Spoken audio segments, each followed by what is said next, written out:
Greetings, coming to you from my house, and going to read the second chapter of The Thief of Always. And if I look away from the camera, that's because uh, my copy of the book is actually on my computer screen. So um, I'm not being standoffish. I'm not trying to look away from the screen to be standoffish. I'm just looking up to see the words that I'll be reading. So you guys can settle in and listen, and I'll go ahead and start reading the second chapter. The Hidden Way. Harvey said nothing about his peculiar visitor to either his mom or his dad, in case they put locks on the windows to stop Rictus returning to the house. But the trouble with keeping the visit a secret was that after a few days, Harvey began to wonder if he'd imagined the whole thing. Perhaps he'd fallen asleep at the window, he thought, and Rictus had simply been a dream. He kept hoping nevertheless. "Watch for me," Rictus had said, and Harvey did just that. He watched from the window of his room. He watched from his desk at school. He even watched with one eye when he was lying on his pillow at night. But Rictus didn't show. And then, about a week after that first visit, just as Harvey's hope was waning, his watchfulness was rewarded. On his way to school one foggy morning, he heard a voice above his head and looked up to see Rictus floating down from the clouds. His coat swelled up around him so that he looked fatter than a prize pig. "How are you doing?" he said as he descended. "I was starting to think I invented you," Harvey replied. "You know, like a dream." "I get that a lot," Rictus said, his smile wider than ever. "Particularly from the ladies. You're a dream come true, they say." He winked. "And who am I to argue? You like my shoes?" Harvey looked down at Rictus's bright blue shoes. They were quite a sight, and he said so. "I got given 'em by my boss," Rictus said. "He's very happy you're going to come visit. So are you ready?" "Well, it's no use wasting time," Rictus said. "There may not be room for you tomorrow. Can I ask just one question?" "I thought we'd agreed. I know. But just one." "All right, one. Is this place far from here?" "No, it's just across town." "So I'd only be missing a couple of hours of school." "That's two questions," Rictus said. "No, I'm just thinking out loud." Rictus grunted. "Look," he said, "I'm not here to do a great song and dance, persuading you. I've got a friend called Jive does that. I'm just a smiler. I smile and I say, 'Come with me to the holiday house.' And if folks don't want to come," he shrugged, "hey, it's their hard luck." With that, he turned his back on Harvey. "Wait," Harvey protested. "I want to come. But just for a little while."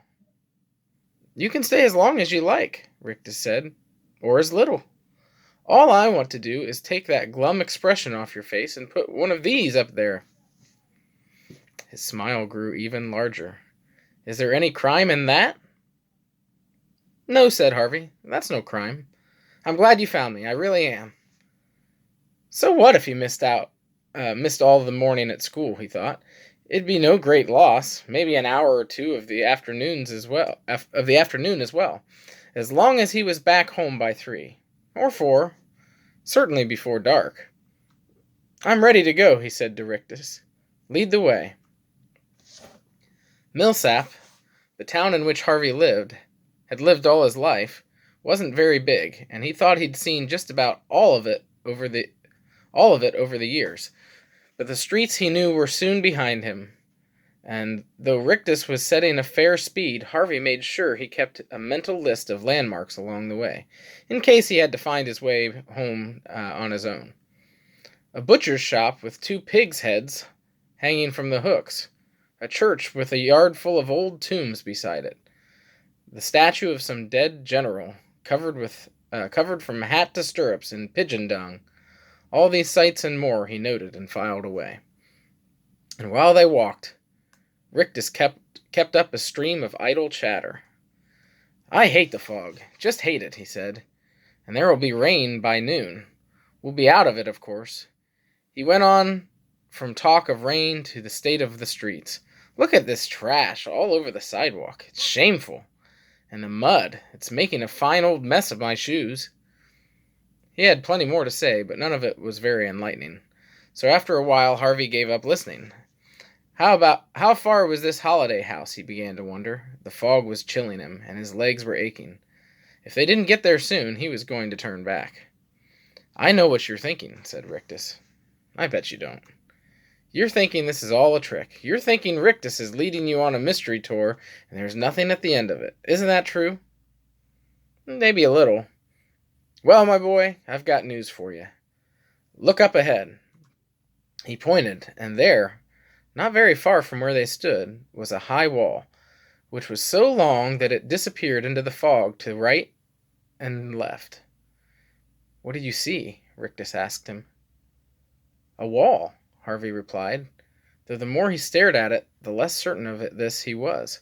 The stones, which had seemed solid enough at first sight, now looked to be shifting and wavering, as though they'd been chiseled from the fog itself and piled up here to keep out prying eyes. "It looks like a wall," Harvey said, "but it's not a wall." "You're very observant," Rictus replied admiringly. "Most people just see a dead end, so they turn around and take another street. But not us. No, not us. We're going to keep on walking. You know why? Because the holiday house is on the other side?"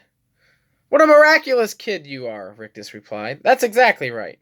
Are you hungry, by the way?" "Starving." "Well, there's a woman waiting for you in the house called Mrs. Griffin. And let me tell you, she is the greatest cook in all of America land. I swear on my tailor's grave. Anything you can dream of eating, she can cook. All you have to do is ask. Her deviled eggs?" He smacked his lips. "Perfection."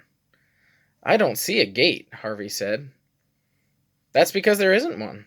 So how do we get in?" "Just keep walking." Half out of hunger, half out of curiosity, Harvey did as Rictus had instructed, and as he came within 3 steps of the wall, a gust of balmy, flower-scented wind slipped between the shimmering stones and kissed his cheek.